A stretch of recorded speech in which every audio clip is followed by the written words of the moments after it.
Marie Hyson, second grade, and I picked the book Honey, Honey, Lion by Jan Brett. I love Jan Brett books. I actually got to meet Jan Brett. Her daughter was a United States Marine, and she came and did some classes for our students when we lived in Okinawa, Japan.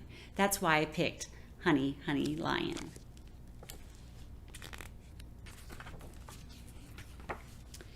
In Africa, the honeyguide and the honey badger are partners. When it comes to honey, the little bird follows a bee to its hive, and then she leads the honey badger there to break it open with its big, strong claws. Together, they share the sweetness, and that is the way it has always been.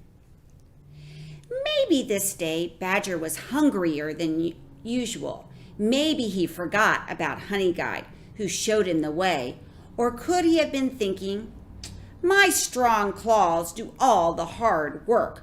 Whatever the reason, that day, Badger would not share. Honeyguide scolded Badger as he waddled back to the jackalberry tree, his tummy almost touching the ground.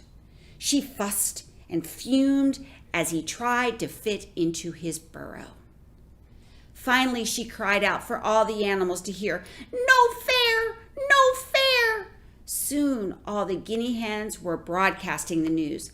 Honeyguide is in a major rage.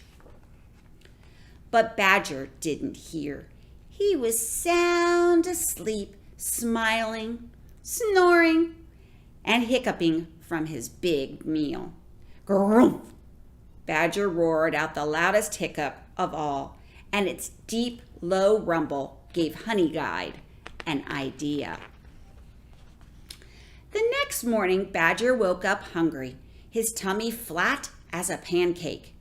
That's when Honeyguide flew by, heading for the great Balboa tree.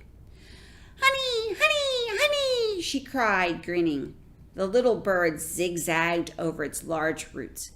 Pitter-patter, pitter-patter. Badger ran after her. Pitter-patter, pitter-patter.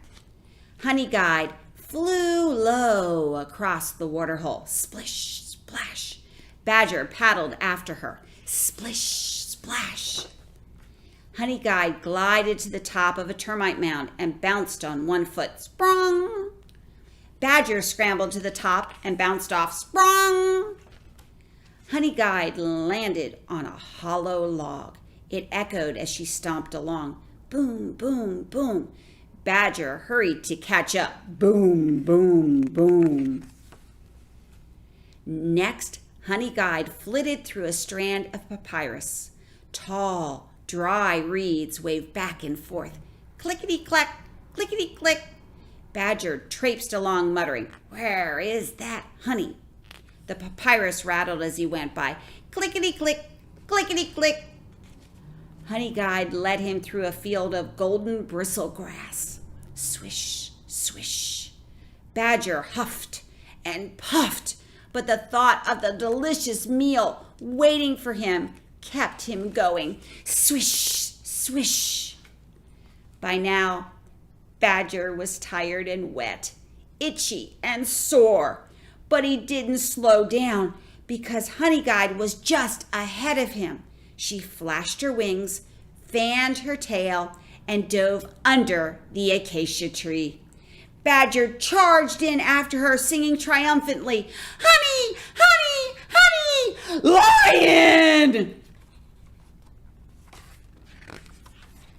Lion, lion, lion!" Badger turned on his tail and ran.